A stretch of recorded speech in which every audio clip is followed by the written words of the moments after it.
You're listening to This Week in America with Rick Bratton.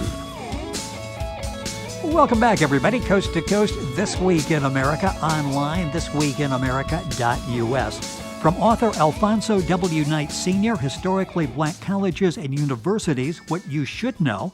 The book provides a helpful and comprehensive guide for both black and white Americans to locate historically black colleges and universities all across the U.S. Alphonso W. Knight Sr. is a retired architectural engineer, teacher, college administrator. He served as superintendent of buildings and grounds at Fessenden Academy in Martin, Florida, and at Virginia Union University in Richmond, Virginia. A distinguished career in education, teaching in the public school system in St. Louis, taught at Forest Park College in St. Louis as well. Mr. Knight also practiced architecture. He earned his B.S. in agricultural engineering from Hampton Institute in Hampton, Virginia, a M.A. degree in mathematics from Webster University in St. Louis, also further study at St. Louis University. He's been active in alumni administration at both Hampton University and Old Dominion University, a consultant in alumni affairs to more than 25 institutions of higher education across the country, and now the author of the highly acclaimed Historically Black Colleges and Universities, What You Need to Know. Alphonso W. Knight Sr. with us on This Week in America. Mr. Knight, welcome to the program. It is a pleasure to have you with us today. Thank you so much, yes. This is such a comprehensive guide and interesting guide, and had to take a lot of exhaustive research on your part. We'll talk about that during the course of the program.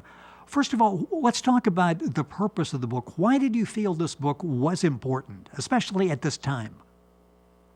Well, I felt that in my experience in teaching and as an administrator, particularly in alumni affairs, we didn't have too very much on black colleges and universities. And so when I became on the board of a CASE, that is an organization that governs about 3,600 colleges and universities throughout the country, and I was on the board there for 3 years, and so I became interested in what the other schools were doing, and so I decided that I would check out with the historical black colleges, 105 of them throughout the country. And so I spent, on the board of CASE, I spent some of my time going to these schools, and I've visited all of the 105 historical black colleges. And so this was when I became very much interested in seeing just what they were and how, and all of the other questions that one might know about black colleges. It's interesting, in the beginning of the book, you talk about, in doing the research, the number of blacks who were unaware specifically of historically black colleges and universities, locations, purpose, that type of thing, and also in non-blacks, the whites also having a lack of real knowledge. Talk about that, and then we'll define exactly what historically black colleges and universities, what we're talking about. Well, okay, the black colleges, most of them are in the Deep South, and just one or two, as I call, west of the Mississippi Divide.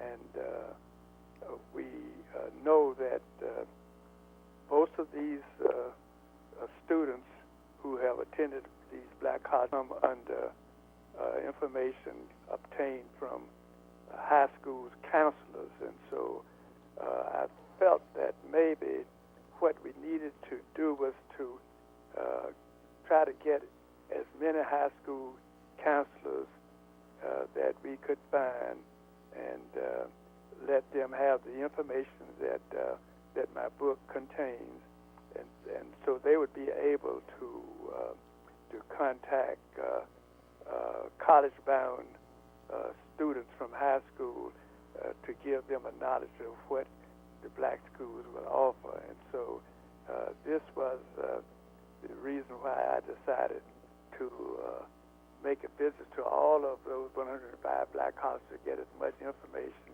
that I could, to supply to the high school counselors.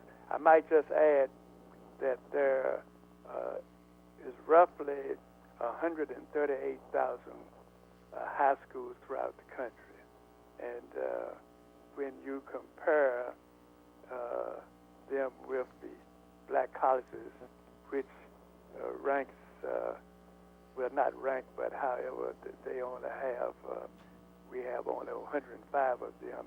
And so we felt that high school counselors in the secondary educational area should contact college-bound students in their senior years so that they could get information on the historical black colleges as well as other schools. And so basically that was one of the reasons why I decided to get information on them. This is a great resource, as I mentioned, and a very valuable piece of history as well. We're talking about the book, Historically Black Colleges and Universities. The author, our guest on the program, Alphonso W. Knight, Sr. This is a republished book and is now available for sale at its lowest retail price.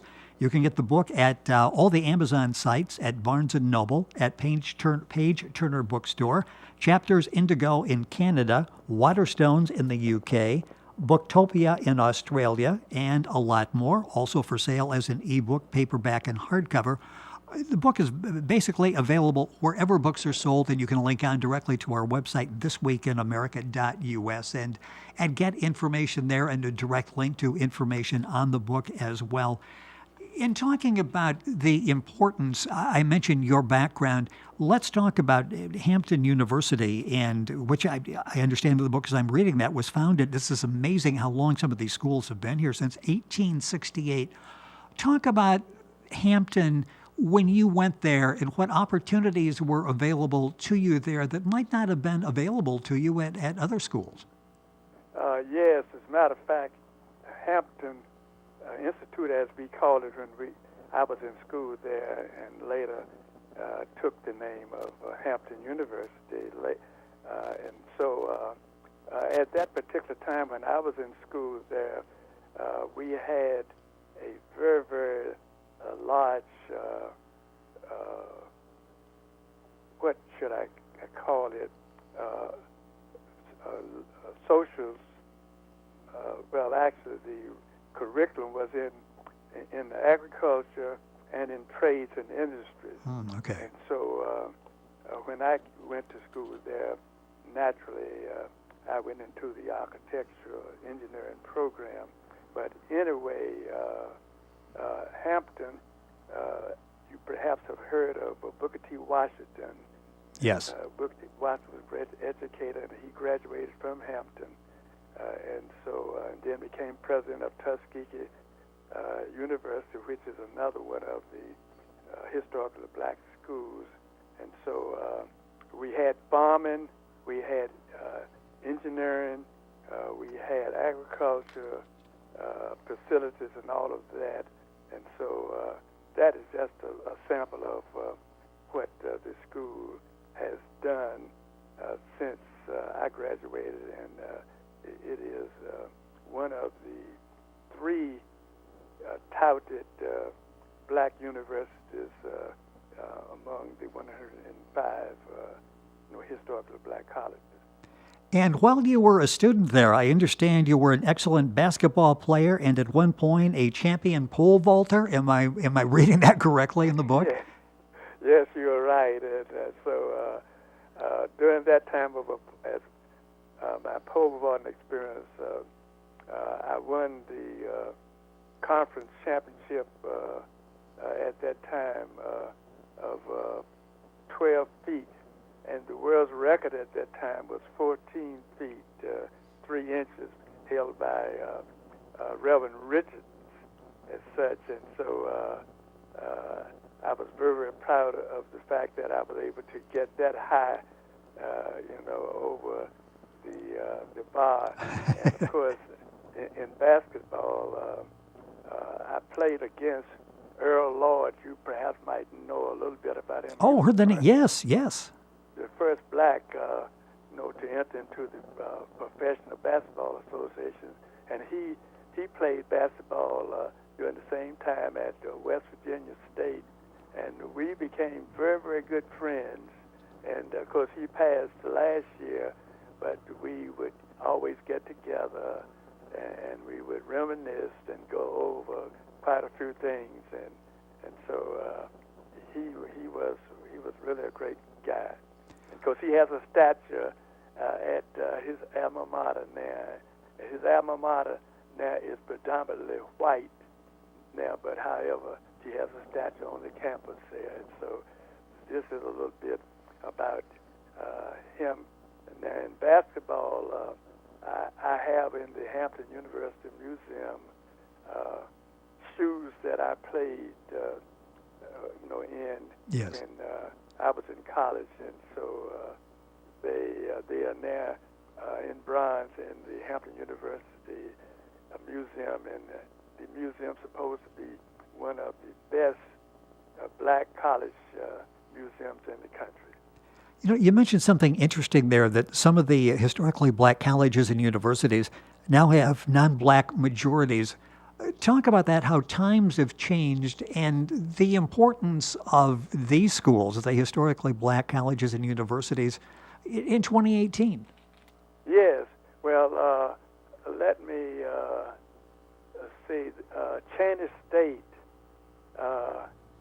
was one of the first black colleges in the country, and West Virginia State, Earl Lloyd School, and Bluefield State, they are now predominantly white, and so people need to know about all of this, and so they are still listed as black colleges, but the majority of the students now are white students there. The book is called Historically Black Colleges and Universities. The book is available at all the Amazon sites, at Barnes & Noble, Page Turner's bookstore. You'll find it also at Chapters Indigo in Canada, Waterstone in the UK, Booktopia in Australia, a lot of places, again, basically wherever books are sold. It's available as an ebook as well as paperback and hardcover, a republished book, and is now available for sale at its lowest retail price. The author is Alphonso W. Knight Sr., our guest on This Week in America.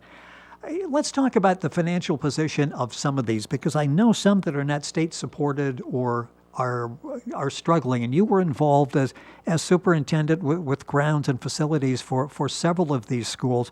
How difficult is it to stay financially viable today for some of these schools? Most of the schools are indeed in financial straits, and one or two of them have bowed out. In other words, they have closed down. But however, schools like Howard University, Hampton University, Fisk University, and what's the name of the women's school there in Georgia, they have very, very good and heavy endowments as far as the blacks endowment in colleges are concerned. But most of the schools are fighting to stay alive, and because of the financial situation that they find themselves in. And so I keep in touch with most of them to find out exactly what's going on. But anyway, to put a period on that, most of the historically black colleges are in financial trouble, and they do need funds to keep going. And so I keep up with that so that I can stay abreast as to what the black colleges are doing. We have, as I said, most of the schools, black colleges and universities in the Deep South. Now we do have, I think it's about 7 of them in the state of Texas, but going further west, we don't have no black colleges there, and that is the reason why I feel that it is necessary to get this kind of information that the book contains into the hands of the high school counselors so that they will have information to give to those college-bound high school students so that they will have a better understanding as to just what is what. And the book, as you perhaps have seen, carries quite a bit of information about the schools, when they were founded and how they were founded and this sort of thing. Yeah, it's a great reference book, and I would sit down and go through and just sort of look at it, and all this information. It's a great historical piece as well. It's laid out by each school. You've got the index at the beginning, so you can go look at a specific school. You can go through and pick the ones you want to look at. You can look through and get information on all of these, and that's why it's so important to get this in the hands of students, get this in the hands of guidance counselors. A couple minutes left in the program. From your standpoint, educated at a historically black college and university, what has this experience been like for you to be able to go back, look again at these institutions, and give them their proper place in history? Well, I am still very, very much concerned about the life of these colleges, these black colleges, and we at one time had what I would call great leaders, that is, great presidents of these colleges, and of course I could just go down the list and name you leaders and people who have finished these schools and have gone ahead to make prominent careers as such, and so I would just like to see this sort of thing continue on. But as I indicated earlier, these schools need money. Thurgood Marsh, he went to a black school. Oprah Winfrey went to a black school. Yes. And I can just name just almost tons of prominent people that you would know that have gone to these black schools, and they are the ones who have made the history so far, and that we need more people like that, to get the message over, to the students. Even in our area here, we have in Virginia Union University. We have Virginia State University. We have Hampton University, and so we are constantly sort of looking at each other, hoping that we can gain, that is, that the schools can gain information that will continue their existence as such. You break down each school, as I mentioned, and as you go through and you look at the notable graduates, it's very hard to find a school that doesn't have at least several names we're not familiar with, alumni that have made some mark in society, whether it be politics or medicine or science or show business, sports, whatever. Those are listed in the book as well. It's a very important part of our history. It's a very important part of our future. You've done an excellent job in putting this book together. The book is Historically Black Colleges and Universities, What You Should Know. The author, our guest on the program, Alphonso W. Knight Sr. The book is available once again at Amazon, all of the sites, at Barnes & Noble, at Page Durner Bookstore, at Chapters Indigo in Canada, Waterstones in the UK, Booktopia in Australia, and a lot more available for sale as ebook, paperback, and hardcover. And I mentioned Page Turners. You've been working with them in getting the book out there and getting people to read and respond to the book. Talk about what that relationship with Page Turner has meant to you. Oh, it has been a very, very good and healthy relationship, and I get a chance to talk with one of his chief persons. What's his name? I've lost my thought. Yes. I'm 93 years of age, and so I hope that you can understand that I can't speak as fluently as I used to, and so I have to think about one or two little things, but you do an yeah. excellent job, and I know that they basically take you by the hand and walk you through this process, and they're as committed to making this book as successful as you are, aren't they? Yes, I feel that, and I have talked with Page Turner's top people many times, and so all of us are pleased with the progress that has been made at this point. And the book is available because of Page Turner all across the country, and that's one of the outlets, the bookstore at Page Turner. With us on the program, a very young 93 years old, Alphonso W. Knight, Sr. You've done an excellent job in putting this book together. Loved having you with us on the program to talk about it. The book is Historically Black Colleges and Universities, What You Should Know. Mr. Knight, a pleasure to have you on the program. Thank you so much for being with us and sharing the story. And thank you so very much. Our guest on This Week in America, Alphonso W. Knight, Sr. The book is called Historically Black Colleges and Universities, What You Should Know. Information, of course, available at our website, thisweekinamerica.us.